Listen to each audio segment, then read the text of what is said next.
네, 저희가 이번에 응모한 사례는 지속가능발전 학교교육 프로젝트 언제나 누구나 어디에서나 SDGs라고 하는 건데요.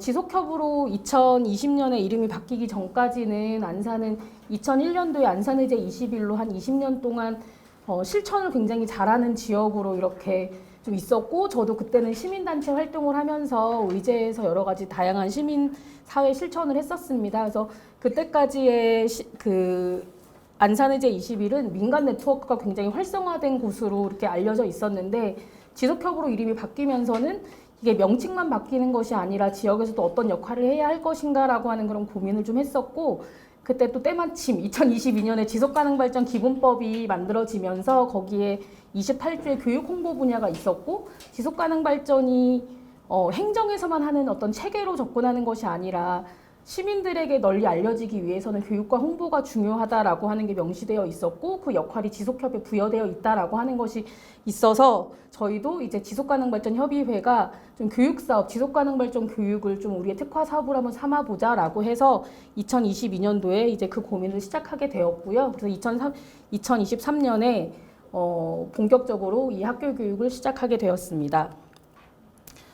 저희가 지속가능발전이라고 하는 것을 사실 저도 단체에 있다가 지속협으로 오면서 이게 과연 뭘까? 17개 목표를 그냥 단순히 이해하는 것이 아닐 텐데 라고 하면서 지속가능발전을 이해하는 것도 굉장히 중요하고, 이것을 실제 현장에서 어떻게 적용할 것인가라고 하는 지속가능발전 역량 함량이 굉장히 중요하다라는 생각을 했고요. 그래서 그 방향에서 교육을 진행해야 한다.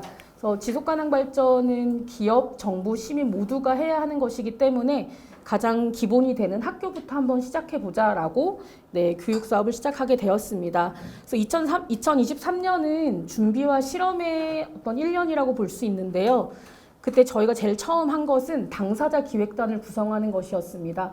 학교, 중학교, 고등학교 선생님들과 함께 중고등학교 교육을 어떻게 할 것인가 기획단을 구성했고, 그리고 대학에서의 수업 경험이 있는 지역의 활동가들과 대학 수업에 대한 기획단을 구성했는데, 그 기획단 회의를 하면서 저희가 내렸던 결론이 우리가 교환을 잘 만들어서 학교로 들어가는 것보다는 늘 학생들과 일상적으로 만나는 교사분들이 SDGs의 감수성을 가지고 어떤 과목에서든 수업을 하는 것이 훨씬 효과적일 수 있다라고 하는 결론을 내렸습니다. 그래서 중등 선생님들과의 교사 교육에 좀 집중해보자라고 하는 방향을 잡았었고요.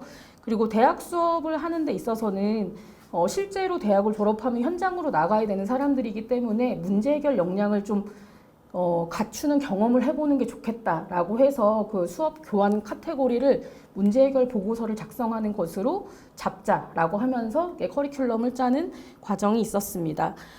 그래서 그 교사 교육을 하는 과정에서 뭐 직무 연수를 할 거냐 뭐를 할 거냐 하다가 우리는 그런 체계보다는 워크숍으로 진행하자라고 해서 7월에 제1회 SDGs 중등교사 워크숍을 진행했는데요. 이때 21분의 교사들이 오셨습니다. 저희는 사실 지속가능발전협의회가 지역에서 엄청 이름이 알려져 있거나 접근성이 그렇게 좋은 조직은 아니지만 교육청의 공문을 통해서 보고 20명 정도의 선생님들이 오셨고, 그 중에 10분이 남아서 연구 모임으로 이어지는 이런 과정이 있었습니다. 그때 저희가 확인했던 것은 영어, 미술, 체육, 본인의 교과에서 SDGs 요소를 발견해보자라고 하는 거였거든요. 근데 그때 저희가 확인했던 건 어떤 과목에서든 SDGs 요소를 발견할 수 있구나라고 하는 거였고, 거기에서 SDGs는 어디에나 있고 누구나 말할 수 있는 것이다라고 하는 것들을 좀 확인할 수 있었습니다. 그리고 한양대 에리카 교양 수업 커리큘럼을 짜서 직접 학교랑 만나는 과정에서 내년도부터 해보자라고 해서 2024년도부터 이제 수업이 시작되는 과정이 있었습니다. 특히 한양대 에리카에서 이 수업을 좀 흥미롭게 받아들였던 것은 지역 사회와 뭔가 연계할 수 있는 것을 학교가 할 수 있구나라고 하는 거였고, 안산시 역시 그 지역의 대학에서 학교만 되는 것이 아니라 지역의 현안 문제에 같이 뭔가 문제를 해결하는 파트너로서 우리가 서로 관계를 맺을 수 있구나라고 하는 것에서 양쪽이 다 이렇게 흥미와 관심 그리고 잘했으면 좋겠다라고 하는 바람이 있어서 그렇게 2023년에 좀 준비 과정을 보냈고요. 여기는 그때 현장 사진들을 이렇게 직접 이렇게 발견하는 그런 여러 가지 워크숍 장면, 그리고 연구 모임에서는 선생님들이 이렇게 사례 나눔을 직접 하셨고, 이 사례 나눔에서도 확인했던 건 이미 본인의 수업에서 하고 있었다라고 하는 것들이었습니다. 그래서 이 사례 나눔을 잘 모아서 저희가 이렇게 올해 1월에 책을 발매하기도 했습니다. 행성지구와 이렇게 어울려 살아요라고 하는 책에 본인들의 수업을 SDGs 어떻게 만났는지 이런 걸 에세이로 만드는 과정이 있었습니다.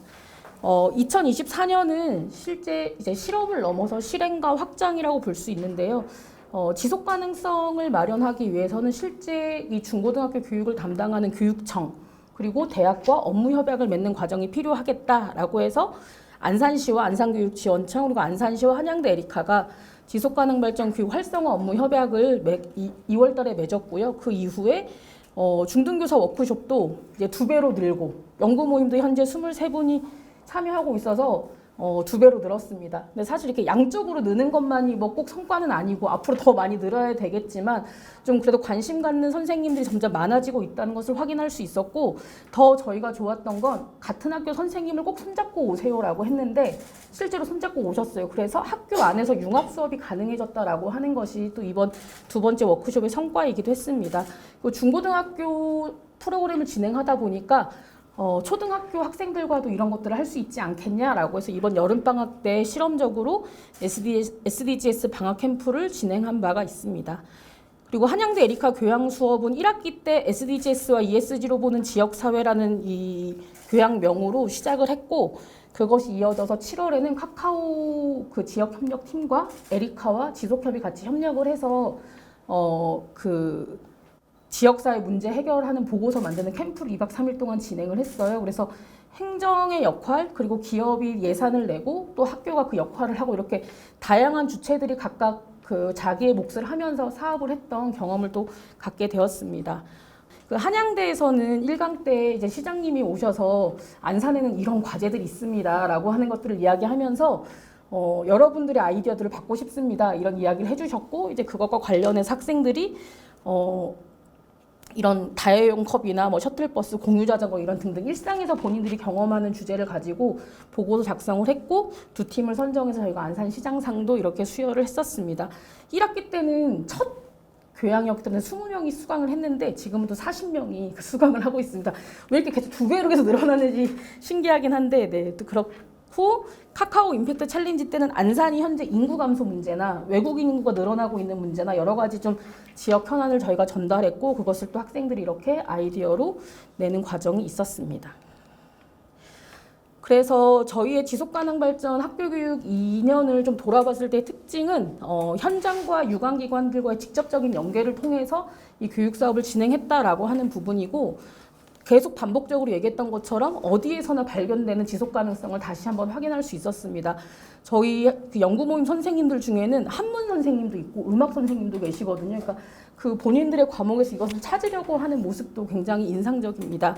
그리고 세 번째로는 그냥 17개 목표가 이거야가 아니라 그걸 가지고 문제 해결 역량 강화를 하는 방식으로 계속 교육을 해왔다라고 하는 것이 저희 교육의 특징이고요. 마지막으로 네 번째는 교육이 교육으로 끝나는 것이 아니라 이것이 어떻게 좀 학생들의 아웃풋으로 발견할 수 있을까라고 했을 때 환경 한마당이나 환경 콘텐츠 공모전 이런 프로그램들을 통해서 학생들이 현장에 나오거나 본인들의 그런 것들을 이렇게 그림으로, 이렇게 영상으로 낼 수 있게 하는 그런 장치를 마련했고, 이 연구 모임에 참여한 선생님들의 제자분들이 또 참여를 많이 해주셨습니다.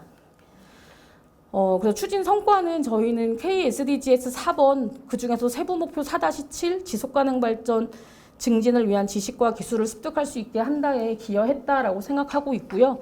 이 사례의 파급력은 참가자가 계속 늘어나고 있고 학교급이 중학교, 고등학교에서 대학교, 초등학교로 늘어나고 있다라고 하는 부분, 그리고 그것이 계속 연결해서 학부모 수업이나 그리고 기업 이렇게 다양하게 계속 연결 확장되고 있다는 것들을 확인할 수 있었습니다. 그래서 자체 평가는 이것이 매년 하는 사업, 매월 하는 사업으로 계속 정기성을 가지려고 하고 있습니다. 네, 여기까지 발표를 마치도록 하겠습니다.